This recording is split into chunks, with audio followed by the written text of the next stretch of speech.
friends.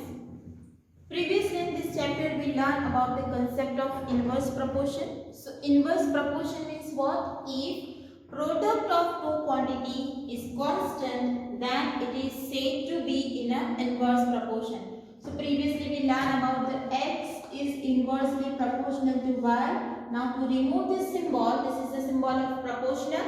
To remove this symbol we need to write a constant. So we can write x is equal to k divided by, take this y in multiplication, so it says that xy is constant. It means product of two quantities is constant. That is what? Inverse proportion. And in a direct proportion we learned that x is directly proportional to y. So to remove the symbol of proportional we need to write constant x is equal to ky. So this will say that x divided by, take this y that is in a multiplication in a division. So x divided by is constant. So this is what about direct proportion and this is what about the inverse proportion. Clear? So let's start the example that is given in your textbook. Example 7. 6 pipes are required to fill a tank in 1 hour 20 minutes. How long will it take if 5 pipes of the same type are used? So number of pipes are 6, then time to fill the tank is 1 hour 60 minutes. 6 pipes are there. Time to fill the tank is 1 hour 60 minutes, 20 minutes. So if we decrease the number of pipes, if number of pipes are decreasing, then time to fill the tank is increase or decrease? It is increase. Pipes are decreasing, then time to fill the tank is increase. So that's why it is in a inverse proportion. So we can write number of pipe and time to fill a tank is in inverse proportion.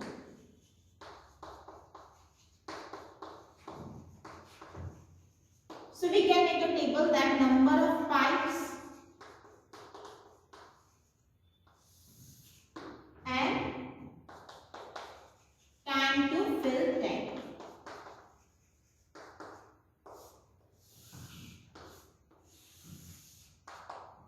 When number of pipes are 6, now here you can see the time is given in hour and minute, so convert it into minute.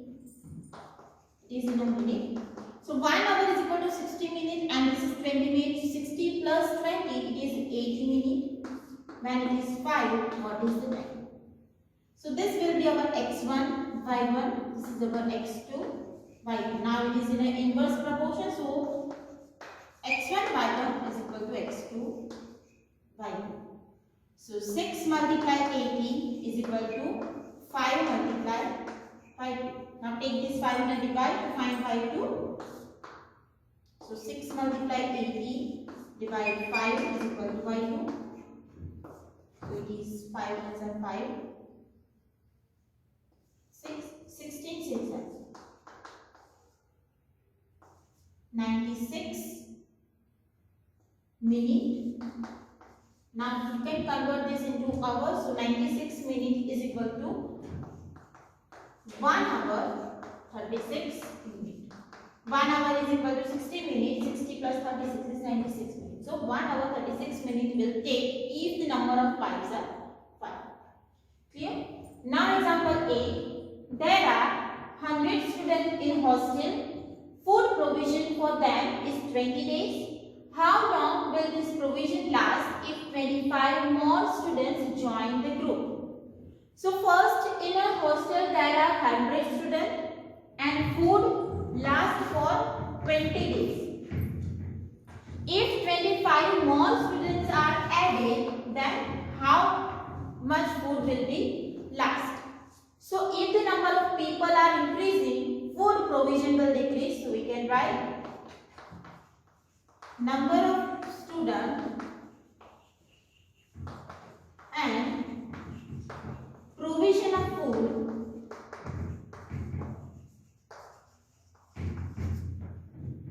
are inversely proportional. So we can write number of students and provision of food.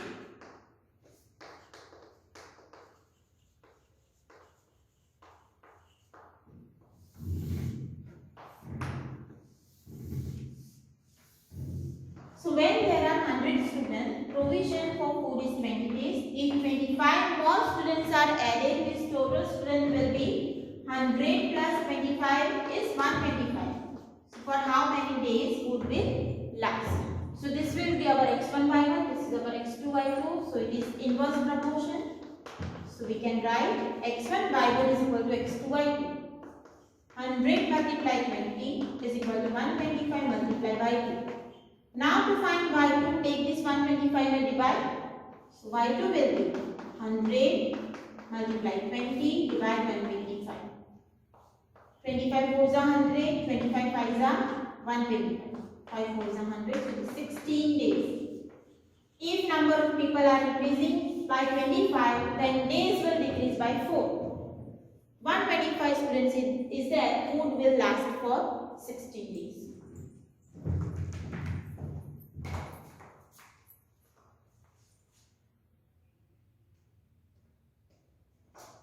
Now next question, example 9. If 15 workers can build a wall in 48 hours, how many workers will be required to do the same work in 30 hours? If 15 workers build a wall in 48 hours, workers are 15 and they complete the job in 48 hours, how many workers will be required to do the same work in 30 hours?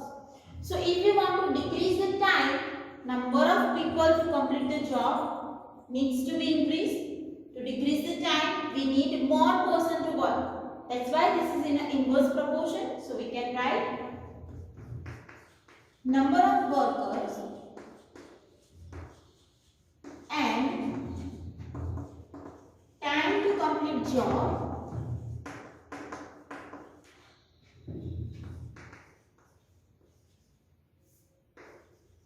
are inversely proportional.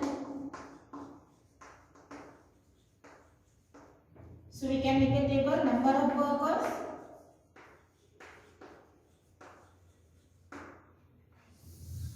and time, that is given in hour.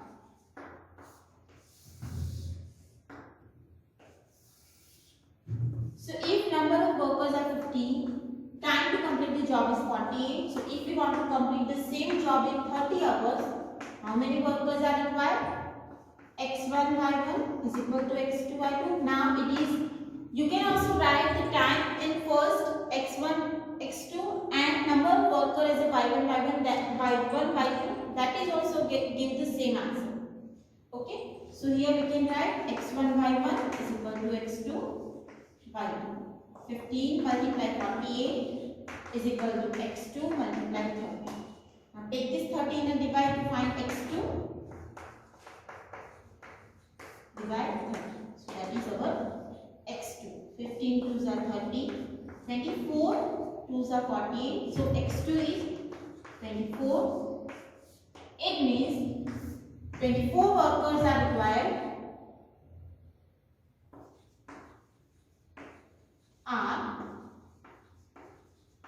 Required to complete the work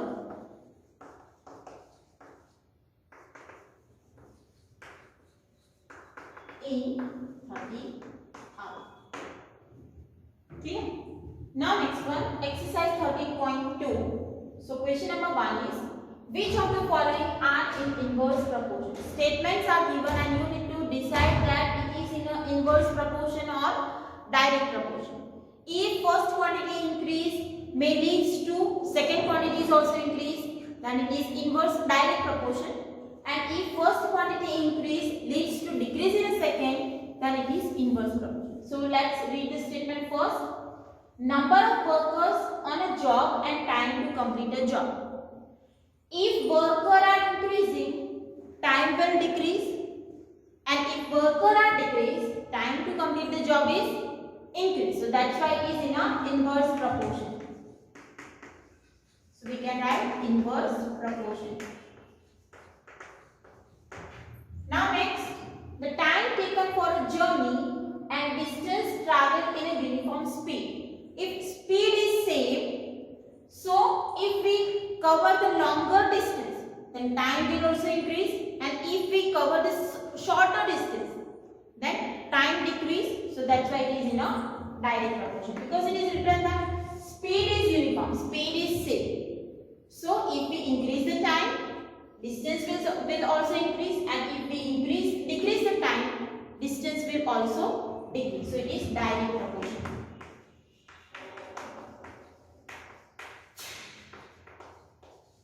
Now next, area of cultivated land and the crop harvested.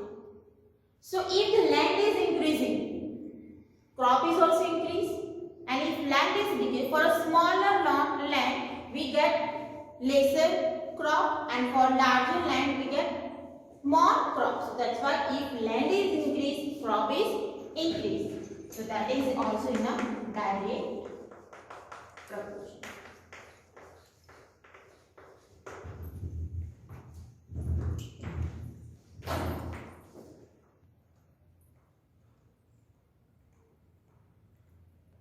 Now next statement, the time taken for fixed journey and the speed of vehicle.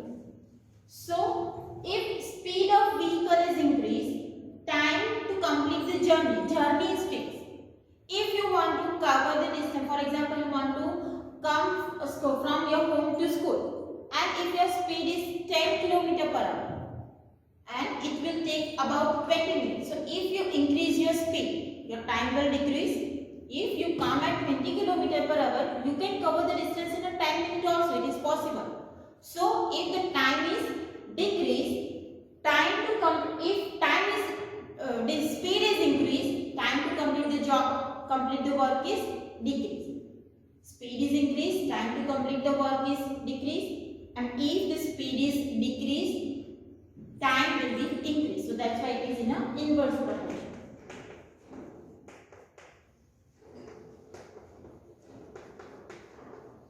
Now next, the population of a country and the area of land per person. If population is increased, area will decrease, and if population is decreased, area will increase. So that is in an inverse proportion.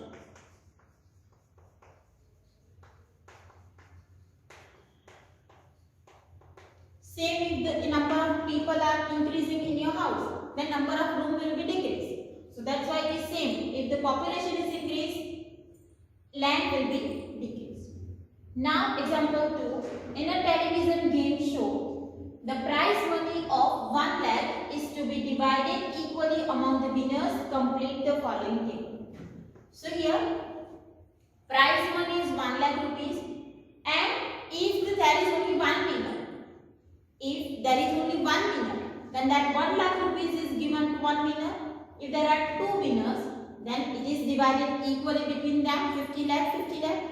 So we need to find that if the 4 winners are there, what is the prize money given to each? If 5 winners are there, what will be the prize money? 8 winners, 10 winners and 12 winners. So if the number of winners are increasing, prize money will decrease, because we need to divide the prize money between 2, between 4, between 5. That's why it is in an inverse proportion. So we can write number of winners and prize money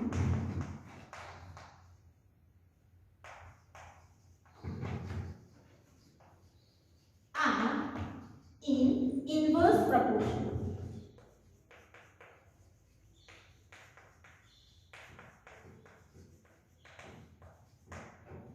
So this is our x1 y1, this is our x2 y2, this is our x3 y3, x4 y4, x5 y5, x6 y6, x7 y7. So let's write here x1, x2, x3, x4, x5, x6 and x7. So can write x1 y1. If we want to find x3, if you want to find y3, then we can write x1 y1 is equal to x3 by 3. Instead of this, you can write x2 y2 is equal to x3 by 3. That is also correct. So 1 multiply 1 lakh is equal to 4 multiply by 3. Now take this 4 in a divide to find y3.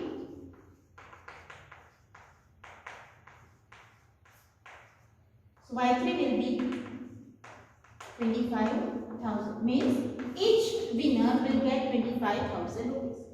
For next one, x1 y1 is equal to x4 by 4. So here we can write 1 into 1 lakh. x4 by 4, that is 5 multiplied by 4. Now we need to find by 4, so take 5 and divide. 1 into 1 lakh. So that is 1 lakh divided by 5.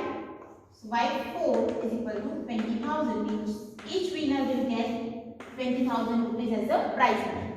Now next, if it is 8 person, 8 winner are there. So third, x1 y1 is equal to x5 by 1 into 1 lakh is equal to 8 multiplied by 5. So take 8 in a divide.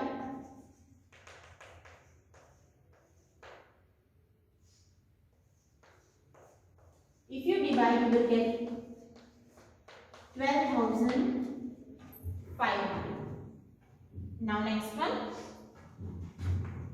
Fourth, x1 y1 is equal to x6 y6. 1 into 1 lakh, that is our x1 y1 is equal to x6 is 10, y6 we need to find 10 in the divide.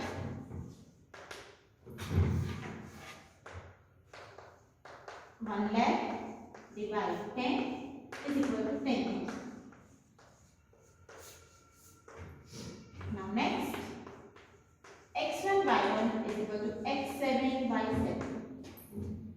So x1 is 1 into 1 lakh is equal to 12 multiplied by 6. So take 12 and divide.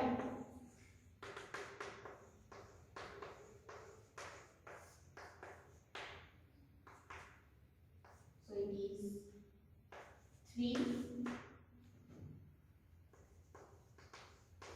25. Now divide 25,000 by 3.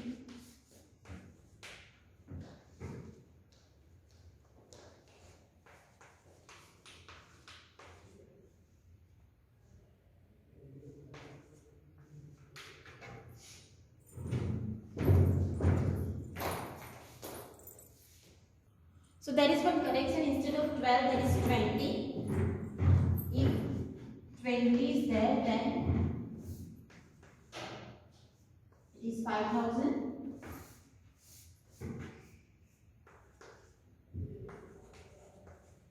If 20 winners is there, prize money to each winner will be 5,000. There is one correction. Instead of 12, there is 20.